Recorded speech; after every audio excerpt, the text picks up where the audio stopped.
बेटा कमाने के लिए शहर चला गया था क्योंकि गांव में खेती किसानी में उसे समझ नहीं आ रहा था और घर का खर्च भी नहीं चल पा रहा था। जब वह गया था तब उसने अपनी पत्नी यानी कि मेरी बहू की जिम्मेदारी मुझे दे दी थी कि इसके सुख दुख का ख्याल रखना। उसे गए हुए अभी 1 सप्ताह ही हुआ था कि तभी एक रात जब मैं अपने कमरे में सो रहा था तभी मुझे एहसास हुआ किसी ने मुझे अपने आगोश में ले लिया है। रात के अंधेरे में मैंने पीछे पलटकर देखा तो देखकर दंग रह गया। यह तो मेरी बहू है। मैंने बहू को डांटते हुए कहा, तुम यह क्या कर रही हो? क्या तुम रिश्तों की सारी मर्यादा भूल गई? तुम मेरे कमरे में क्या करने आई हो? यह सुनते ही वह ज़ोर ज़ोर से चिल्लाने लगी। उसके चिल्लाने की आवाज़ सुनकर आसपास के लोग इकट्ठा हो गए। वो चिल्लाते हुए कह रही थी, ससुर जी ने मेरी इज्जत पर हाथ डालने की कोशिश की। उन्होंने मुझे खाना लाने को कहा था। जब मैं इनके कमरे में खाना लेकर आई तो उन्होंने मेरे साथ गलत करने की कोशिश की।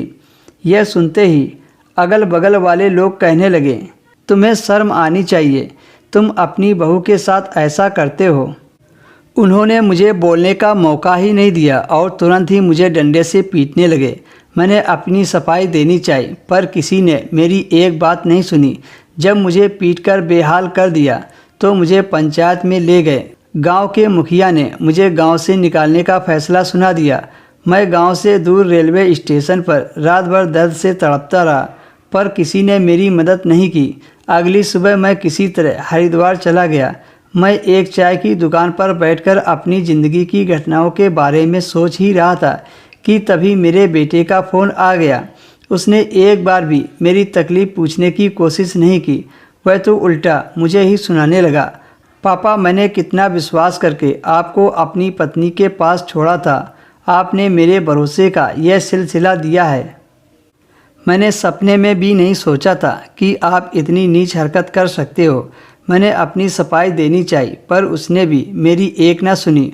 उसने मुझे डांटते हुए कहा, आज के बाद मुझे अपनी शक्ल मत दिखाना। यह कहकर उसने फ़ोन काट दिया। मैं अपनी किस्मत पर रोता रहा। आज मुझे अपने आप पर बहुत दुख था।